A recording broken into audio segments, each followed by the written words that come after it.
최근 한국의 국력이 무서운 속도로 팽창하고 있습니다. IMF는 최근 세계 경제 전망 보고서를 발표했는데 이 보고서에서 한국의 올해 GDP는 1767조 원으로 작년보다 2단계 상승한 세계 10위를 기록했습니다.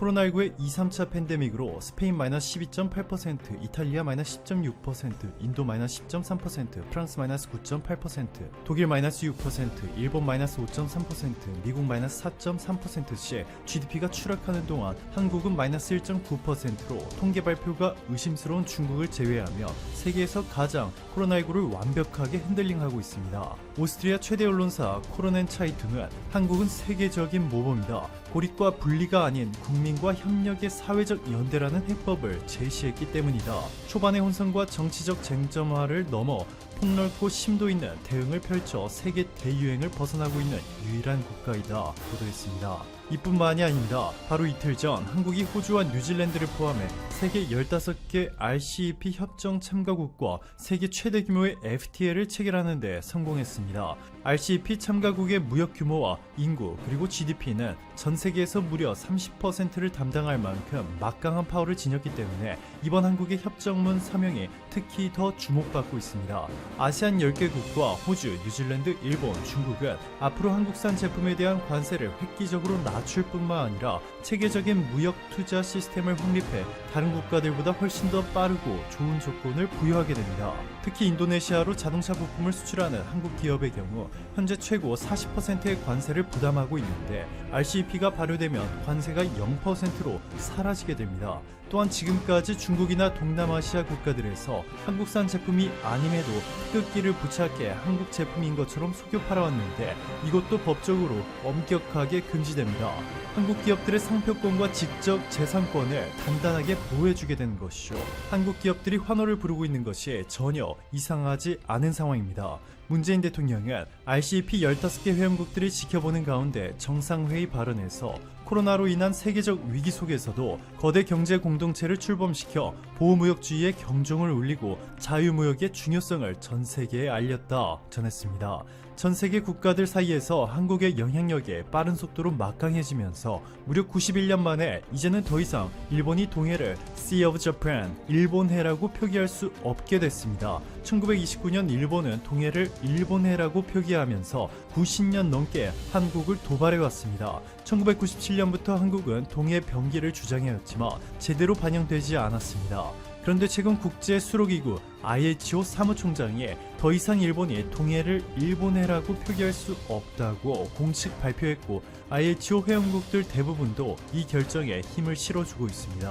여기서 멈추지 않습니다. 한국이 울릉도와 독도 사이에 인공섬을 만들 수 있다는 소식에 일본은 그야말로 비상사태에 빠져버렸습니다. 울릉도에서 독도의 거리는 무려 87km, 이렇게 먼 거리 때문에 해양 영토가 이어져 있지 않다 보니 일본과 중국, 러시아의 배와 항공기가 자유롭게 독도와 울릉도 사이를 지나다녔습니다. 특히 지난 2017년 러시아 조기 경보기와 중국의 폭격기가 독도 인근 한국 영공을 2차례나 침범하며 약 7분간 머무른 사건이 있었습니다. 이 한국군은 F-15K와 KF-16 등 전투기를 출격시켜 차단 기동과 함께 러시아 군용기 쪽으로 경고 사격을 가했습니다. 당시 중국과 러시아가 합동훈련을 한 것으로 추정되고 있는데요. 독도와 울릉도 사이를 자신들의 영토인 양 자유롭게 수차례 비행했고 중국과 러시아 측은 어떠한 공식적인 사과도 내놓지 않았습니다. 독도와 울릉도에서 약 22km까지만 대한민국의 영해이기 때문에 두 섬 간의 거리 87km 사이를 자유롭게 지나다니고 있는 것입니다. 이에 결국 한국에서 엄청난 일이 벌어지려 하고 있습니다. 독도와 울릉도 사이에 인공섬을 만들어 더 이상 일본, 러시아, 중국이 이 사이를 지나다닐 수 없도록 철벽 방어 라인을 구축해야 한다는 분석이 나왔습니다.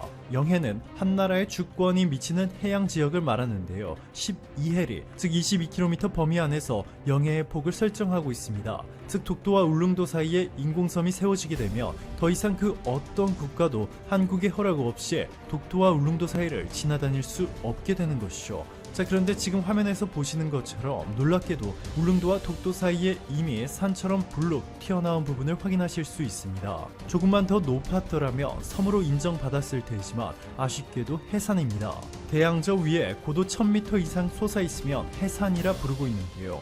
독도와 울릉도 사이에 가장 높이 올라온 해산의 이름은 안용복 해산. 숙종실록에 기록된 바에 따르면 안용복은 조선 후기 민간 외교가로 1696년 11명의 선원을 태우고 울산을 출발해 울릉도에 도착했고 2달 동안 머무르며 울릉도를 침범한 일본 어부들을 쫓아냈고 다시 독도로 향해 그곳에 있던 일본인들을 몰아냈습니다. 당시 안용복은 울릉도는 본디 우리 지경인데 외인이 어찌하여 감히 지경을 넘어 침범하였는가? 너희들을 모두 포박하여야겠다 라고 큰 소리로 꾸짖었고 외인들은 우리들은 본디 독도에 사는데 우연히 고기잡이하러 나왔다.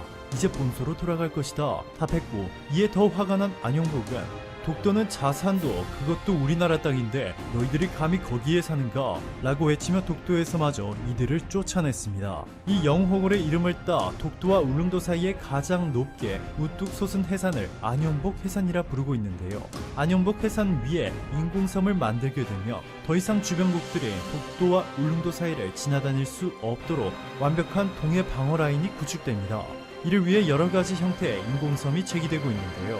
그 중에서 가장 각광받고 있는 형태는 바로 영국의 No Man's Land Fort 라 불리는 요새처럼 만드는 것입니다. 노맨스 랜드 포트는 포츠머스에서 1.5km 떨어진 인공섬으로 프랑스의 공격으로부터 영국 해안을 보호하기 위해 80명의 병사들이 만들었습니다. 현재는 이곳에 호텔이 세워지며 유명 관광지로 거듭나고 있습니다. 22개의 객실과 스파, 멋진 풍경의 외부 테라스까지 갖춰져 있습니다. 1박에 무려 80만원을 웃도는 이곳은 수많은 이들의 버킷리스트에 포함될 만큼 유명해졌습니다. 즉 한국이 안용복 해산 위에 영국식 해상요새 구조물로 인공섬을 건설하게 되며 더 이상 러시아, 중국, 일본의 함정과 전투기가 독도와 울릉도 사이를 마음대로 지나다닐 수 없게 할 수 있을 뿐만 아니라 세계적인 관광지로서 한국의 관광 패러다임을 바꿀 수 있는 기회를 얻게 됩니다. 실제로 현재 단순히 안용복 해산 위에 인공섬만 하나 짓는 것을 구상하는 것이 아니라 인공섬을 중심으로 울릉도와 독도 사이에 초대형 플로팅 아일랜드, 즉 바다 위에 떠다니는 섬을 수십 개 만들어 울릉도와 독도를 하나의 단위로 연결시키는 프로젝트도 논의되고 있습니다. 스마트폰, TV, 냉장고, 태블릿, 반도체 산업의 주도권을 한국에 빼앗긴 일본이 이제는 21세기형 최첨단 관광지 조성으로 관광산업마저 한국에 내줄 수 있다는 분석이 나오고 있습니다. 이에 극도의 불안감을 느낀 일본이 무리수를 두기 시작했죠. 일본 정부는 미쓰이 빌딩에서 에토 세이이치 영토 문제 담당상과 지자체 관계자 등이 참석한 가운데 독도가 일본 땅이라는 억지 주장이 담긴 자료 등을 모아 전시하는 일본 영토 주권 전시관을 무려 7배나 확대한 규모로 새로 개관했습니다. 1층과 2층에 자리한 전시관에는 독도와 센카쿠 열도, 쿠릴 열도가 일본의 고유 영토라고 주장하는 자료들을 전시해 놓았는데요. 이 전시장 주변을 일본 국회의사당과 중앙부처 등 일본 핵심 기관들이 둘러싸고 있어 더욱 논란이 커지고 있습니다. 오늘도 감사합니다. 최고로 멋진 하루 보내시길 바랄게요. 브라질이 프랑스에서 2000년에 수입한 관광소국 디젤 항로인 R99 버슈 상파울로 항공량을 15억 원에 내놓아 눈길을 끌고 있다. 항로를 통한 우리 해군의 해상 육상 기지 확보, 제공권 우위 점유등에 대한 기대와 서울 지역 132제곱미터 아파트 한 채값 정도 수준의 매력적인 가격이 맞물리면서 구매해달라는 청와대 국민청원까지 등장했다. 신인균 차주국방 네트워크 대표 등 매입을 주장하는 주간 상파울로 항로 설계 기초 자료와 운용 요원 훈련 등 데이터 수집 용도로 가치가 충분하다며 당장 사야 한다고 주장한다. 특히 상파울로 항로가 캐터필트를 장착한 항로여서 전투기와 같은 고정익 운용이 가능하다는 점도 강조하고 있다. 그러나 브라질 상파울로 항로는 호철로도 사올 이유가 없다는 것이 군 당국을 비롯한 전문가들 다수의 의견이다. 구매 반대의 첫 번째 이유로 상파울로 항로의 운용이 불가능하다는 점이 꼽혔다. 부담의 평균 수명은 30년 정도다. 항로의 경우 정비와 돛을 통해 40년 정도를 운영하기도 한다. 그러나 상파울로 항로는 이미 60년이 넘었다. 실제로 브라질조차 너무 낡아서 개수 자체를 포기했다. 브라질은 현재 영국에서 퇴역한 오션급 상륙함을 가져와 대신 쓰고 있다. 게다가 해군이 무리해서 훈련용으로 사용한다 하더라도 우리나라의 상파울로 항로에 올릴 전투기가 만만치 않은 게 현실이다. 향후 도입 가능성이 점쳐드는 5세대 스텔스 전투기 역시 마찬가지다. F-35B는 수직이 착륙기라 사출기가 필요 없고 해군용 F-35C는 무거워서 상파울로 항로의 사출 기로는 사출이 생각이 안 된다. 기술 습득 측면 역시 무용하다는 게 중론이다. 상파울루 항로는 1950년대 기술 개발의 향으로 현재 건조되는 항로와는 기술력 차이가 극심하다. 아울러 이미 우리나라는 호주가 사용하다 퇴역한 항로를 해체한 적이 있어 항로에 관한 기술 자체는 보유하고 있다. 구매를 주장하는 측이 요즘으로 주장하는 사출기 자체도 오래된 기술이라 효용성을 따질 수 없다는 지적이다. 상파울루 항로를 건조한 프랑스가 해당 사출기 기술을 가졌지만 정작 자기 원자력 항로인 샤를드 골급에는 이 원자력 항로의 주력 이미지급에 사용된 사출기를 도입한 것이 조언이다. 마지막으로 산업적 측면에서 고철로 팔아 수익을 낼 수도 없다는 이유다. 군함은 일반 선박과 달리 특수강을 사용하기 때문에 재생이 어렵고 채산성이 떨어지기 때문이다. 군 관계자는 15돈이라는 가격에 비가 좀 듯하지만 상파울루 항로의 효용성을 볼 때 국내로 태우는 데 드는 비용과 정박하는 데 드는 비용 등 때보다 배꼽이 더 크다고 말했다. 김동엽 경남대 국방문제연구소 교수 역시 값비싼 비용과 지대지 미사일 등을 탑재한 이지스 함정의 등장으로 세계적으로 항로 중심의 작전 개념이 바뀌고 있다며 브라질 역시 항로에서 잠수함 운영으로 작전 개념을 바꾼 것으로 알고 있다. 우리나라가 효용성이 없는 상파울루 항로를 살 이유가 없다고 밝혔다. 1957년에 건조된 프랑스의 리먼소드 우번함인 호슈를 2000년에 중도로 매입해서 운영하다가 중도로 내놓았다고 합니다. 가격은 10억, 기업력 15달러 아니고 15억입니다. 한국이 빨리 사서 기술 개발이나 훈련용으로 사용하면 좋겠습니다. 오래되었지만 스키점프대 방식이 아닌 무려 사출식의 항로입니다. 예전에 소련의 민스크 방식과는 완전 다릅니다. 민스크는 수직 이착륙이나 헬기만 이착함하지만 이건 사출 방식이라 고정 기운용도 가능합니다. 운용하자는 게 아니고 연구 개발용으로는 좋을 것 같습니다. 사출기 기술은 누가 가르쳐주지도 않고 함부로 얻을 수 있는 기술도 아니기 때문에 매우 유용할 거라 생각됩니다. 사출 기술이 아니더라도 여러 방면에서 차기 한국형 항로 계획이 빨라질 수도 있습니다. 브라질 유일한 항공모함 퇴역 결정 자체 기술 완주 추진.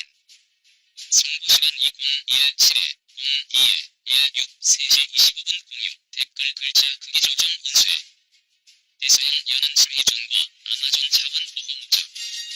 브라질 해군이 유일한 항공모함을 퇴역시키고 자체 기술을 이용한 건조를 추진할 예정이다. 15일 브라질 언론에 따르면 해군은 재래식 항공모함 AA-12 상파울루를 오는 2020년까지 퇴역시키기로 했다.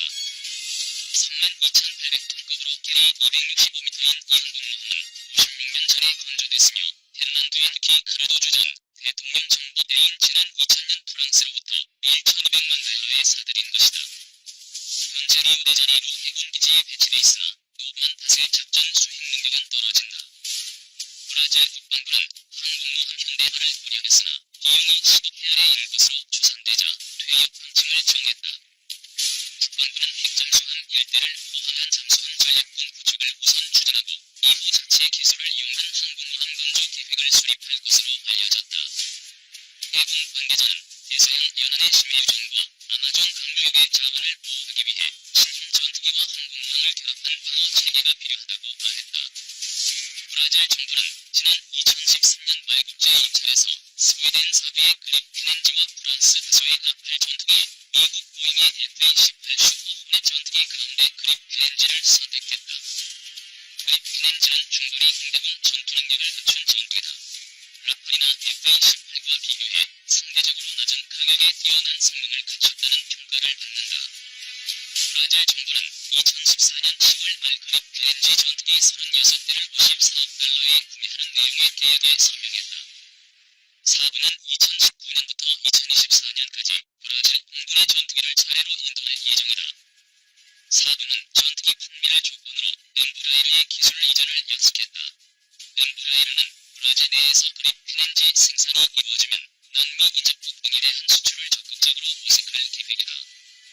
미 해군 제럴드 오드급 항로 투척 계약 도대체 항공모함이 몇 척이야? 역시 천조국답다. 미국은 세계 최대 항공모함이라는 제럴드 오드급 항로 투척 건조 계약을 150억 달러에 계약했다. 이를 통해 40억 달러의 비용을 절감할 수 있을 것이라는 게 해군의 기대다. 미국의 방산 전문 매체 브레이킹 디펜스 등은 미 해군이 지난달 31일 조선사 헌팅턴 잉글스 뉴포터 뉴스 슈피딩과 포드급 항모 두 척 건조 계약을 체결했다고 보도했다. 제럴드 포드급 3번함과 4번함이다. 이번 계약에 따라 미 해군은 2028년 건조가 끝나는 엔터프라이즈함과 2032년 인도 예정이지만 한 명 미정의 항모를 미 해군에 인도한다. 미 해군은 현재 1번함인 제럴드 포드함 건조를 마치고 시운전 중이며 2번함인 존 F 케네디함을 건조 중에 있다. 미 해군은 현재 니미츠급 항모 10척을 운영하고 있다. 니미츠급 항모는 길이 332m, 비행급한 어기는 76.8m다. 만재 배수량은 약 10만 톤이다. 함재기 75대 이상을 싣고 최고 시속 30노트로 방향한다. 건조비는 척당 45달러가 들었다. 제럴드 포드급은 니미츠급보다 조금 크다. 길이 337.1m, 높이 78m, 높이 76.2m의 거대한 크기를 자랑한다. 슈퍼블랙 함재기를 최대 90기 싣고 최고 시속 30노트로 방향한다. 항모 외에 다른 나라에서는 항모라고 부를 수 있는 강습 상륙함도 다수 운영하고 있다. 대형 강습 상륙함으로는 와스프급 8척, 아메리카급 1척, 상륙함 샌안토니아급 10척 등이 대표이다. 뉴포터 식빌딩 제니퍼 보이덴 사장은 뉴욕 증권거래소 장마감 이후 기자들을 만나 이번 블루파이는 프로그램 기간 동안 약 40억 달러의 비용을 절감할 것이라고 말했다. 블루파이에 따라 뉴포터 측은 항모 건조에 필요한 소재와 부품을 한 번에 구매할 수 있고 이는 대량 구매를 통해 매수 단가를 낮출 수 있을 것으로 예상된다. 리처드 스펜거 해군부 장관은 입장문에서 블록바이를 통해 조선사들은 숙련 노동자들이 설계는 한 번 하되 건조는 2배로 하면서 노동력은 절감하는 유연성을 발휘할 것이라고 말했다. 이번 계약에 따라 조선사들은 F-35C 함재기, MK-38 함보, MQ-25 등이 모인 공중급 6일 항모에 통합하는 과제를 안고 있다. 미 해군 측은 이는 이미 식별된 40억 달러 외 1억 달러의 비용을 절감할 것이라